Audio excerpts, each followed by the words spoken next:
Buenas tardes y bienvenidos a Las Cosas Como Son.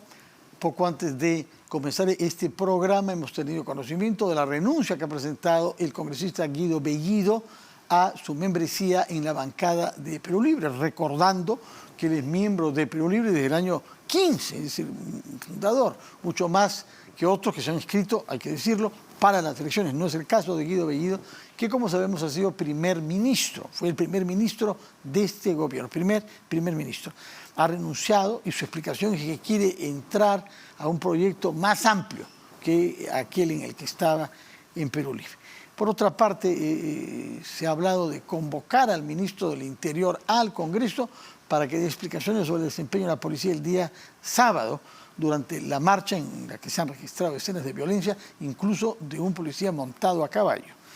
Y hace poco, naturalmente está en debate la acusación por traición a la patria formulada contra el presidente de la República por un grupo de ciudadanos, 6, que está siendo discutida en la Subcomisión de Acusaciones Constitucionales. Hoy fue defendida la acusación por parte del congresista Bazán, y habrá que someterla a votos. Si se aprueba, si hay una mayoría en la subcomisión, pasará a la comisión permanente. Es una subcomisión de la permanente y después, eventualmente, si ahí también obtiene mayoría, pasará a ser discutida en el Pleno, donde necesitará tener 66 votos sobre 101 que votan, pues que votan los 130 menos los miembros de la comisión permanente. En suma, hay varias razones, algunas de las cuales tienen que ver con temas penales, razón por la cual hemos invitado al abogado Luis Lamas Pucho, que es un especialista en este campo del derecho, que nos explicará algunas sutilezas y cosas a las que debemos prestar atención. Quizá la más importante y la más acabada es una decisión de la cual hemos tomado conocimiento esta tarde del Poder Judicial Supremo, que ha decidido rechazar una tutela de derechos que había sido presentada por la defensa del presidente Pedro Castillo, sosteniendo que no era legítimo, no era de acuerdo a nuestro marco normativo y constitucional la investigación en curso a él, que ha dado lugar a una denuncia constitucional de la Fiscalía ante el Congreso. ¿Cómo interpreta usted que la justicia haya rechazado esta demanda de tutela de derechos? Bueno, es un paso importante que coincide con algún pronunciamiento anterior de la Corte Suprema en el sentido de la investigación contra el presidente de la República. Creo que es importante hacer una disquisición entre lo que es una indagación y una investigación. Lo que se ha hecho contra el presidente de la República hasta este momento es indagarlo, que se conoce también como una investigación preliminar. Aunque es correcto afirmar que un anterior fallo del juez de tutela dispuso que la investigación o la indagación contra el presidente Pedro Castillo era totalmente legítima y constitucional, dejó entrever la vinculación que existía entre esta segunda etapa, que es la investigación preparatoria, con la acusación. Entiendo yo que lo que ha resuelto ahora la Corte Suprema es que el presidente puede seguir siendo indagado y que eso no es violar lo que está establecido en el artículo 117 de la Constitución Política, que habla de una acusación. La tutela es un argumento de carácter constitucional que esgrimen las partes, aunque habrá que esperar si en efecto sobre lo que ha resuelto el juez de tutela de la Corte Suprema todavía cabe un recurso de apelación sobre una instancia superior. Pero de todas maneras creo yo que sienta un precedente reiterativo en los términos como lo he manifestado, en el sentido de que el presidente puede ser indagado o preliminarmente investigado como cualquier persona. Pero ya lo fue, y hay un informe final sobre la base de esa investigación, que es la denuncia constitucional presentada ante el Congreso, para que habilite pasar a otra fase de la investigación. Y es ahí donde la defensa de Pedro Castillo sostiene, no, hasta acá podemos llegar, pero más allá no. Posiblemente esta tutela está vinculada a la acción que se había presentado al Congreso por parte de la Fiscal de la Nación para reforzar, digamos, constitucionalmente las objeciones que se iban a plantear o que se van a plantear contra la denuncia formalizada por la Fiscal de la Nación. Pero creo que es importante reiterar que entre la investigación y la indagación hay algunas diferencias. El pronunciamiento reiterativo de la Corte Suprema es de que el presidente sí puede ser indagado. lo cual no confronta de ninguna manera lo que está establecido en el artículo de la Pero puede ser Constitución. acusado. Acusación, que es diferente, porque una cosa es la indagación o la investigación preliminar, otra cosa es la investigación preparatoria, otra cosa es la acusación, ¿no? Lo que refiere específicamente es la acusación, la constitución política. Sin embargo, es importante recalcar que en el análisis de la primera disposición que emitió el juez de tutela respecto a que el presidente no podía ser investigado, en uno de los acápites hacen referencia a que existe una estrecha vinculación entre la investigación preparatoria, que es la segunda etapa, con la acusación. En otras palabras, no podría ser investigado el presidente en esa segunda investigación, que es la investigación preparatoria. En la que entraríamos si el Congreso autoriza. Claro, el Congreso es lo que justamente tiene que dilucidar constitucionalmente si corresponde o no corresponde investigar, ¿no? Porque la investigación en esos términos da un mayor espacio a recopilar la cantidad de información que se requiera y además porque establecería un nexo con la acusación más adelante, ¿no? De acuerdo. Entonces es cosa juzgada, no hay tutela de derechos que valga. Aunque habrá que esperar qué cosas, si hay una apelación. Bueno, si hay apelación. Es una decisión suprema ya, pero en fin, hay apelación. Esperaremos. Otro procedimiento que está en curso es una acusación por traición a la patria. Acá no hay duda de que el artículo 117 faculta la acusación. Por esa razón es una de las 4 que explícitamente están mencionadas. El punto es saber si aquello que ha sido denunciado corresponde a la caracterización penal de traición a la patria. Quienes así piensan y han presentado la denuncia son varios abogados, sobre todo el doctor Tudela Francisco, Lourdes Flores, Fernán Altuve y 3 ciudadanos más, Ángel Delgado entre ellos, Hugo Guerra y el señor Viñolo. Ellos consideran que las declaraciones presentadas por el presidente de la República a la cadena de internacional CNN ha tenido declaraciones que comprometen, vinculan al presidente de la República y constituyen un delito de traición a la patria. ¿Su opinión sobre ese punto? Bueno, no se requeriría que el delito se concretara con un acto material de cesión del territorio nacional. Estamos hablando acá de una tentativa, ¿no? En el sentido de haber hecho una declaración. Una opinión. No, pero de todas maneras, no intentó nada, no intentó eso. Claro, pero de todas maneras es una declaración oficial, porque proviene ni más ni menos que el presidente de la República. No es cualquier persona la que está haciendo... ¿Todo lo que declara el presidente es oficial?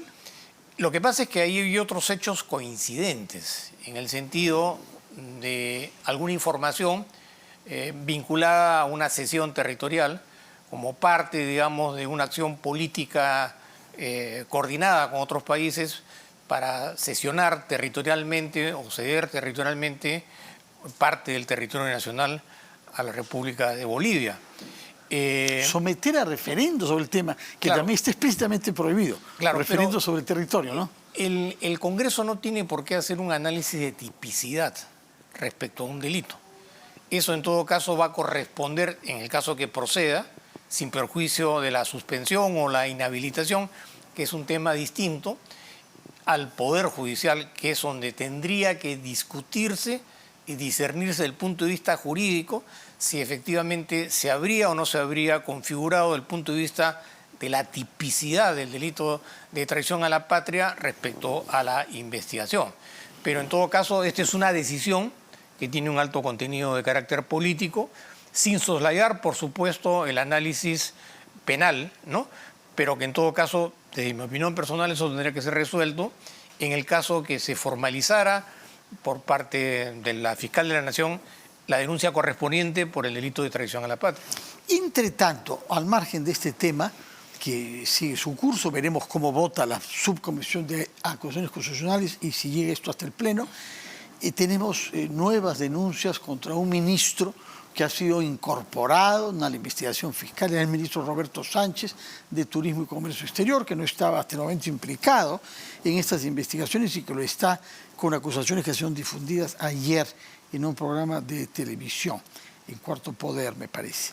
Su opinión, si está enterado de las afirmaciones que se han hecho a propósito de Roberto Sánchez. Bueno, entendemos que es una declaración que es parte de un colaborador eficaz, en términos de que esa información tendrá que ser objeto de verificación para poder ser homologada por el Poder Judicial.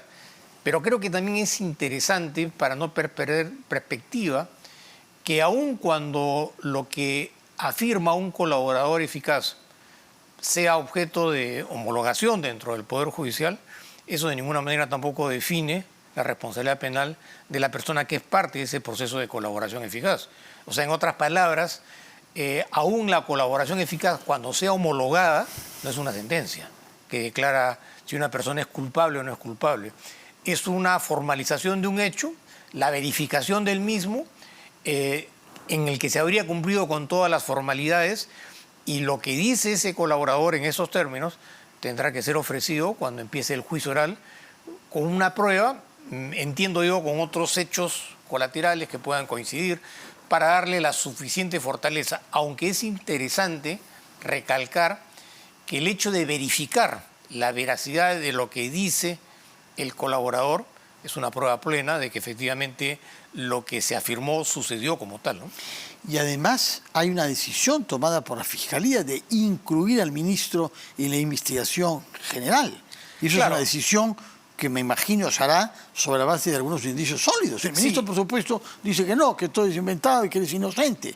Claro, pero No, una cosa es un análisis de carácter procesal y otra cosa es un análisis de fondo sobre un hecho en particular, que es una imputación directa y concreta contra una persona que habría sido objeto de verificación por el Ministerio Público, sin perjuicio de que efectivamente para que ese acontecimiento de la colaboración eficaz tenga que ser objeto de valoración en un juicio, es porque esa persona que aparece sindicada en esos términos en la colaboración eficaz tiene que ser parte de un juicio penal para poder, digamos, incorporar lo que dice el colaborador y decidir si efectivamente es culpable o no es culpable de los delitos, ¿no?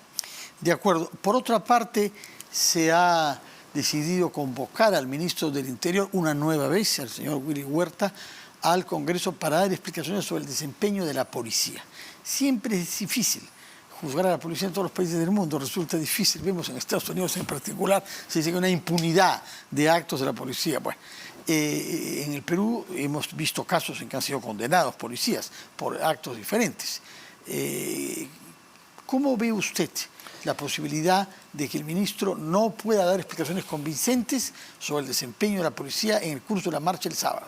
Yo creo que la respuesta que tiene que dar el ministro tiene que estar avalada por un procedimiento administrativo protocolar en la que se constató, se diseñó y se plantearon cuáles eran los márgenes de intervención de la policía de acuerdo a sus propios reglamentos en un acto público como es un hecho de protesta o una manifestación. La presencia de la policía es fundamental, porque de lo contrario estas reuniones de cientos de personas por lo general siempre terminan en actos de violencia. Pero la policía también tiene que cumplir con ciertos protocolos. No es que la policía pueda actuar de manera indiscriminada. ¿De qué forma se podría justificar que policías a caballo puedan, digamos, irse encima de la población cuando podían haber otros métodos o otros medios para poder controlar y disuadir a los manifestantes? Entonces ahí habría que ver hasta qué punto era o no justificable, cuál era la situación de riesgo en la que se encontraba la policía, cuál era la magnitud de los acontecimientos de violencia que se estaban suscitando y si efectivamente ya en términos más técnicos estaba o no estaba justificada la intervención de los caballos, no de la policía montada a caballo. ¿Por qué? Porque eso son algunas reminiscencias, digamos, de antiguas manifestaciones en las que la policía entraba a caballo. Ahora hay otros métodos sumamente más eficaces de poder disuadir a los manifestantes para tratar en la medida de lo posible de mantener un orden. Me imagino que en esa línea de análisis el ministro tendrá que explicar y responder si estaba o no estaba justificada la intervención que se suscitó en estos hechos, cuáles son la magnitud de las lesiones, cuál es el grado y el nivel de riesgo de la policía, si había de por medio un plan de acción, si se cumplieron con estos protocolos, con estas exigencias, y veremos pues qué cosa es lo que dice el ministro del Interior, ¿no?